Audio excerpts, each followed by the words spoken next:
13 News Now begins with breaking news. A man wielding a crowbar shot into McDonald's this morning. Let's go right to Jemmy Lee. She is live on East Princess Anne Road near Park Avenue in Norfolk. And Jemmy, witnesses say the man came in with that crowbar before another customer shot him. Tell us more. That's right, Andre. This is a very bizarre case. I talked to a couple of witnesses who told me that a man walked into this McDonald's this morning, pulled a crowbar out of a bag and started charging at one of the customers.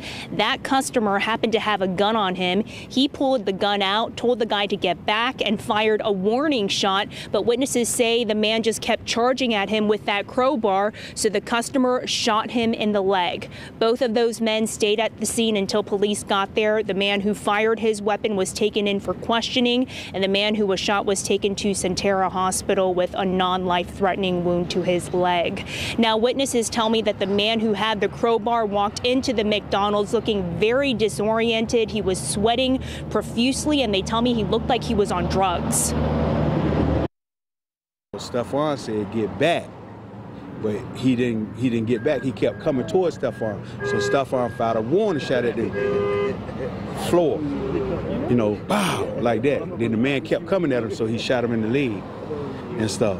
And Stephon just stood there. The man stood there and called the police. Now, police say the two men do know each other. They are acquaintances, but we don't know exactly how they know each other or if anything happened between them to cause this, as that is something that police are still investigating. And at this point, nobody has been charged in this case. Now, the McDonald's was closed for several hours as police investigated this and as workers try to clean up the scene, but it has since opened back up. For now, reporting live in Norfolk, I'm Jemmy Lee, 13 News Now. Still more developments coming with that case. Jemmy, thank you so much. We move to this now. The discussion continues about expanding public transit on the peninsula. Now, on the left side of your screen there, HRT's proposal, and on the right, two potential destinations there, downtown Hampton and City Center in Newport News. And now it's your chance to have your voice heard. Tonight, HRT is holding a public meeting from 6 to 8 p.m. at the Downing Gross Cultural Arts Center in Newport News. At the center of this is a bus rapid transit. The system uses rubber instead of rails, potentially saving millions of dollars. Here's a video from HRT explaining how it works. It's a lot like a light rail system, but buses would use their own lane. And instead of waiting for your ride at the street corner, they'd pick you up at a light rail style platform. Once on board, the driver can control green lights at certain points. A mile-long bus rapid transit system would cost around $1 million. The same distance for a light rail line would be in the hundreds of millions, but now it's all up to what residents want. Two CSX employees are dead after being hit by a train in Washington, D.C. We first told you about this accident this morning on Daybreak. EMS crews found two people dead on the tracks early this morning. An Amtrak train struck the two workers just before midnight last night. No injuries reported on board the train. The accident stopped trips going north of D.C. And now service is up and running again, but there are some major delays, as you might expect here.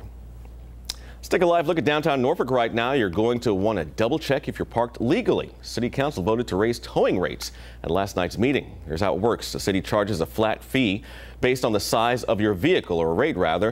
It has three categories here: light, medium, and heavy, and all three are going up. This is how much it would cost you. Hooking up a light vehicle is $155. That's up $20. Medium vehicles, $175, and heavy vehicles, $350. Senate GOP leaders announced they would not hold a vote on the bill this week, the health care bill, and now the Republican health care bill is undergoing some changes.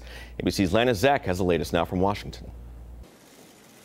Now that Republican leaders have pulled the Senate health care bill, we will not be on the bill this week. The number of GOP senators publicly announcing their opposition has nearly doubled. Now there's at least 9 defectors, but Republicans can afford to lose no more than 2. I think the bill would have to be fundamentally changed, and tinkering around the edges is not going to be sufficient to secure my vote.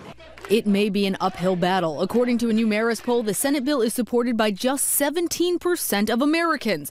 And even among Republican faithfuls, support for this version of repeal and replace still lags at 35%. Underlying the debate, Obamacare. 5 years ago today, the Supreme Court upheld the legislation's individual mandate requiring Americans to buy health insurance or pay a penalty. And now the greatest consensus among Americans, according to the Marist poll, is to expand rather than repeal. 46% say they want legislators to change it so it does more. And as President Trump and Senate Republicans make edits to the bill, we're going to talk and we're going to see what we can do. The question now becomes, how hard will Republicans push campaign trail promises? We will be able to immediately repeal and replace Obamacare. Have to do it. Versus setting a new course. This will be great if we get it done. And if we don't get it done, it's just going to be something that we're not going to like, and that's okay. McConnell told his members they can either work together as a conference or they will need to work with Democrats. Lana Zach, ABC News, Washington. A man in Newport News is facing felony sexual battery charges. Investigators believe he knowingly transmitted HIV to his partner. Police arrested 40-year-old Andre Leaphart yesterday.